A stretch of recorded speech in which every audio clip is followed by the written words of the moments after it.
রাফান একদিন স্কুল থেকে বাসা ফিরছিল। বাসায় রাফানের মা তাকে সন্ধ্যার পর বাইরে বেরোতে মানা করল। পরদিন সকালে রাফান এলাকাবাসীর মুখে শুনতে পেল মসজিদের ঘণ্টাটি রাত করে হঠাৎ হঠাৎ বেজে ওঠে, কিন্তু কেউ জানে না ঘণ্টাটি কে বাজাচ্ছে। সবার ধারণা ঘণ্টাটি নিশ্চয় ভূত বাজাচ্ছে। রাতে রাফান ঘণ্টাটি বাজার শব্দ পেল। সে জানালায় উকি দিয়ে দেখল ঘণ্টাটি বাজছে ঠিকই, কিন্তু আশেপাশে কেউ নেই। পরদিন সে গাছের নিচে বসে বিষয়টি নিয়ে অনেক ভাবতে থাকলো। এরপর রাফান এলাকার এক গুরুজনের কাছে ঘণ্টাটি সম্পর্কে জানতে চাইলে সে জানতে পারল বহুকাল আগে গ্রামে কোনো অন্যায় হলে ঘণ্টাটি বাজানো হতো।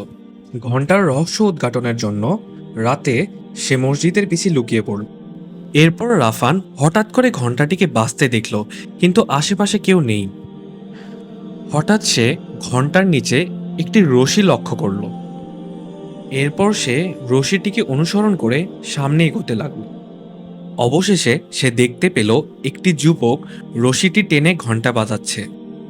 পরদিন সে যুবককে গ্রামবাসীর সামনে নিয়ে গেলে যুবকটি সবার সামনে স্বীকার করল যে সে সবাইকে ভয় দেখানোর জন্য কাজটি করছিল।